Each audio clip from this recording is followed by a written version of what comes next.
கடவுளுடன் காலை வணக்கம். புனித யோவான் எழுதிய நற்செய்தி 15ஆம் அதிகாரம் 26 முதல் 16ஆம் அதிகாரம் 4 வரை.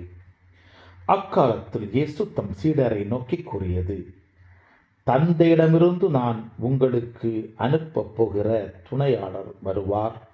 அவரே தந்தையிடமிருந்து வந்து உண்மையை வெளிப்படுத்தும் தூய ஆவியார். அவர் வரும்போது என்னை பற்றி சான்று பகர்வார்.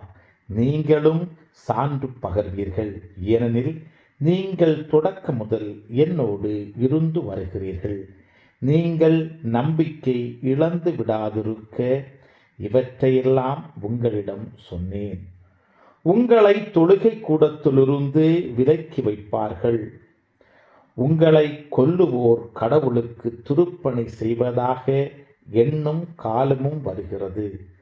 தந்தையும் என்னையும் அவர்கள் அறியாமல் இருப்பதால் தான் இவ்வாறு செய்வார்கள்.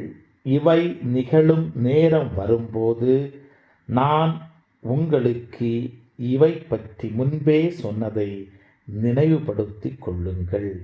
இதற்காகவே இவற்றை உங்களிடம் கூறினேன். கிறிஸ்துவின் நற்செய்தி. இந்த நாள் இனிய நாளாக அமைய வாழ்த்துக்கள்.